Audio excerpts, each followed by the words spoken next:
नमस्कार मित्रों, आज की कहानी है राजा का न्याय। और चैनल पर नए हों तो चैनल को अवश्य सब्सक्राइब करें। दोस्तों, आज की कहानी बहुत ही प्रेरणादायक और ज्ञानवर्धक है, तो निवेदन है इसे अंत तक सुने। बहुत पुराने ज़माने की बात है। अनंतपुर नगर में एक राजा राज्य करता था। वह बहुत ही होनहार और बड़ा बुद्धिमान न्यायप्रिय था। उसको अपनी प्रजा से बहुत ही ज़्यादा प्रेम था, इसीलिए वह अपनी प्रजा को सदा संपन्न देखना चाहता था। वह चाहता था कि उसके राज्य में सभी को उचित न्याय मिले। इसीलिए उसने अपने सभी दरबारियों को एकत्रित किया। सभी दरबारी जब इकट्ठे हो गए तो राजा ने उनके सामने एक प्रस्ताव रखा। वह बोला, हम चाहते हैं कि हमारे राज्य में प्रत्येक व्यक्ति को न्याय मिले। यदि किसी भी व्यक्ति को कोई भी समस्या हो तो वह सीधा बिना किसी झिझक के हमसे आकर मिले। सभी दरबारियों ने राजा के प्रस्ताव को उचित ठहराया। तब राजा ने यह आदेश दिया कि हमारे महल की मीनार में एक बहुत बड़ा घंटा लगाया जाए, जिसकी रस्सी नीचे ज़मीन तक लटकी होनी चाहिए। आदेश का पालन हुआ। घंटा मीनार में लटकाया गया और उसमें एक बहुत ही लंबी और मजबूत रस्सी बांधी गई। फिर राजा ने अपने राज्य में यह ऐलान करा दिया कि यदि किसी के साथ कोई भी अन्याय हो तो वह केवल घंटे को बजा दे, उस व्यक्ति को न्याय अवश्य मिलेगा। ऐलान को सुनकर राजा के लोग बहुत प्रसन्न हुए। लोगों में चर्चाएं होने लगी, हमारा राजा बहुत अच्छा है। इतना अच्छा राजा किसी दूसरे राज्य का नहीं हो सकता है। कोई कुछ कहकर अपने राजा की तारीफ करता तो कोई कुछ कहकर लोगों की परेशानियों का हल अब सुविधापूर्वक होने लगा था। कई वर्षों तक यही सिलसिला चलता रहा। लोगों को उचित न्याय मिलता और वे खुशी खुशी अपने घर लौट जाते। राजा भी अपने वचन का सच्चा साबित हो रहा था। उसने अपनी तरफ से पूरा प्रयत्न किया था अपनी प्रजा को उचित न्याय प्रदान करने की। राज्य की प्रजा आती, रस्सी खींचती और घंटा बजता। तुरंत कुछ समय बाद रस्सी काफ़ी पुरानी होने के कारण बहुत ही ज़्यादा कमज़ोर पड़ चुकी थी। एक दिन राजा ने रस्सी का निरीक्षण किया तो उन्होंने पाया कि वास्तव में रस्सी की हालत इस समय बेहद कमज़ोर हो गई है। तब राजा ने अपने नौकरों से उस रस्सी को बदलने का आदेश दिया। घंटे में बंधी रस्सी अब बहुत ही पुरानी और कमज़ोर हो गई है, इसीलिए उसे बदलकर नई तथा मजबूत रस्सी बांध दी जाए। राजा के आदेश का पालन किया गया। नई तथा मोटी और मजबूत रस्सी का प्रबंध किया गया, लेकिन यह नई रस्सी इतनी मजबूत और मोटी नहीं थी जितनी कि पहले वाली थी। तब राजा के नौकरों के दिमाग में एक युक्ति आई। उन्होंने सोचा कि क्यों ना वे उस रस्सी के स्थान पर मोटी सी अंगूर की बेल लटका दे। उनकी युक्ति नौकरों के कमांडर की समझ में आ गई, अतः उन्होंने एक लंबी, मोटी और मजबूत अंगूर की बेल घंटे से बांधकर लटका दी। बेल काफ़ी मजबूत और ताज़ी होने के कारण जल्द ही उसमें कोपले निकल आईं। ऊपर से नीचे तक वह हरी भरी हो गई। हरी भरी होने के कारण वह बेल बहुत सुंदर लगने लगी। उस राज्य में एक सैनिक रहता था।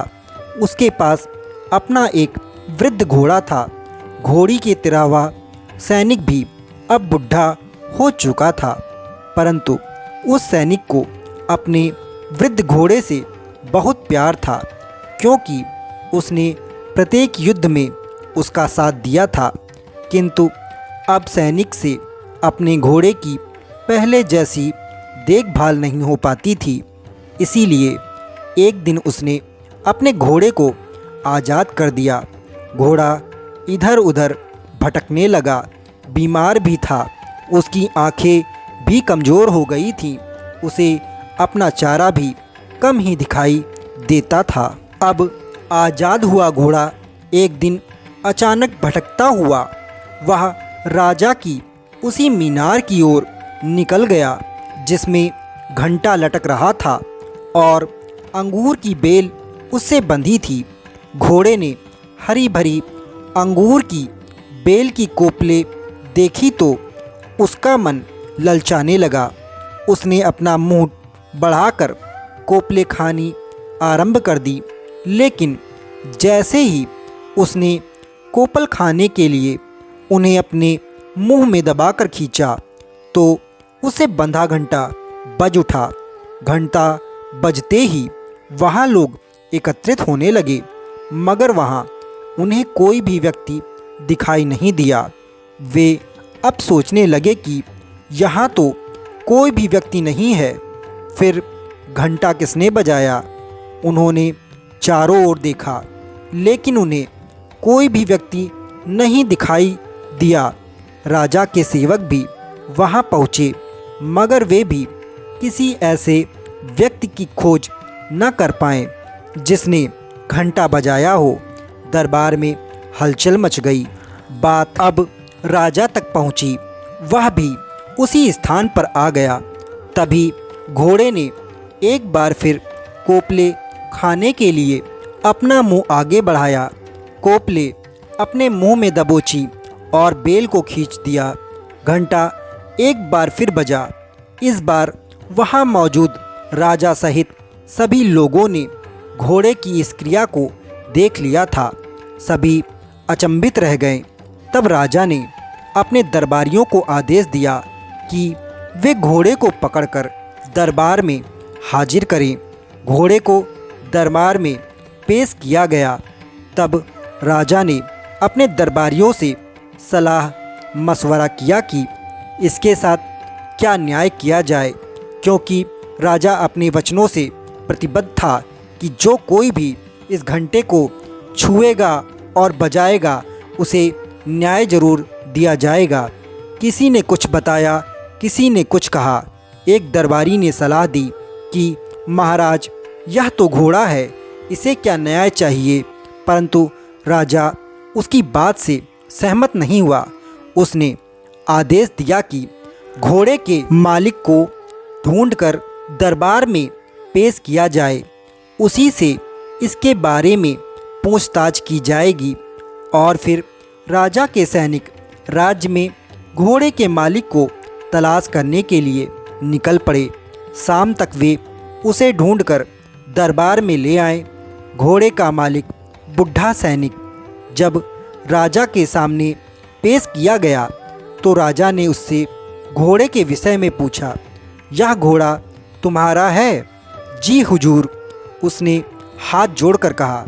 फिर तुमने उसे लावारिसों की तरह क्यों छोड़ रखा है? राजा ने कड़कदार आवाज़ में उससे पूछा। हुजूर, अब यह बूढ़ा हो चुका है, इसीलिए मैंने इसे आज़ाद कर दिया है। तो क्या जवानी में भी यह तुम्हारे पास ही था? राजा ने पूछा। तब जी हुजूर, यह घोड़ा 10 सालों से मेरे पास ही है। कई युद्धों में इसने मेरा साथ दिया है। ओह, राजा ने कुछ सोचते हुए कहा, तो जवानी में तुमने इसकी सेवाएं प्राप्त की और अब यह जब बूढ़ा हो तो तुमने इसे छोड़ दिया। इस प्रकार लावारिस, शर्म आनी चाहिए तुम्हें, राजा ने क्रोधित होकर कहा। तब राजा ने फिर से कहा, अगर यह घोड़ा बुढ़ा हो गया है और तुमने इसे लावारिस छोड़ दिया है, अब तुम भी बूढ़े हो गए हो, क्या मैंने तुम्हें अपने राजकोष से धन नहीं दिया जो तुम अपना बुढ़ापा आसानी से काट सको? क्या राजकोष से तुम्हें प्रतिमाह भत्ता नहीं मिलता? तब सैनिक का सिर शर्म से झुक गया, उससे कुछ कहते न बन पाया। तब राजा ने आदेश दिया, इसे अपने घर ले जाओ और जिस प्रकार जवानी में तुम इसे चारा दिया करते थे, उसी प्रकार अब भी इसकी सेवा करो। यह हमारे दरबार में न्याय मांगने के लिए आया था, इसीलिए हमारा यह कर्तव्य है कि हम इस घोड़े को भी उसी प्रकार से न्याय प्रदान करें जिस प्रकार हम मनुष्यों को करते हैं। अलबत्ता इसकी देखभाल का खर्च राजकोष से तुम्हें हर माह प्रति माह होता रहेगा। राजा का न्याय सुनकर दरबार में मौजूद सभी व्यक्ति आश्चर्यचकित होकर उनके मुंह को देखने लगे। राजा का न्याय उसके राज्य के सभी प्राणियों के लिए बराबर था। लोगों के बीच न्याय स्वाभाविक नहीं है, लेकिन न्याय के लिए संघर्ष समाज में सबसे महान कार्य है, क्योंकि न्याय संभव नहीं हो सकता है, लेकिन चूंकि यह प्रत्येक व्यक्ति के रहने के लिए वांछित समाज की ओर जाने का रास्ता है, इसीलिए इसका संघर्ष महान है और इसे सर्वोच्च कार्य माना जाता है। अपनी आँखों के सामने अन्याय होता हुआ देखकर चुप रहना भी अन्याय करने के ही समान है। यदि आप अन्याय के खिलाफ खड़े नहीं हो सकते हैं तो न्याय की उम्मीद भी आप ना ही करें। तो दोस्तों, मनुष्य पशु हो या पक्षी, सभी दया के पात्र होते हैं। जो लोग पशुओं को बुढ़ा समझकर आवारा छोड़ देते हैं, वे प्रकृति के नियम का उल्लंघन करते हैं।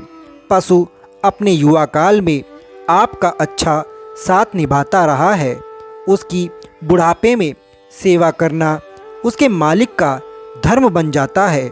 तो दोस्तों, आशा करता हूँ राजा का न्याय यह कहानी आपको बेहद पसंद आई हो, और यदि पसंद आई हो तो चैनल को अवश्य सब्सक्राइब करें तथा बेल नोटिफिकेशन ऑन करें ताकि इसी प्रकार की नैतिक कहानियाँ आप तक पहुँच सके। नमस्कार दोस्तों।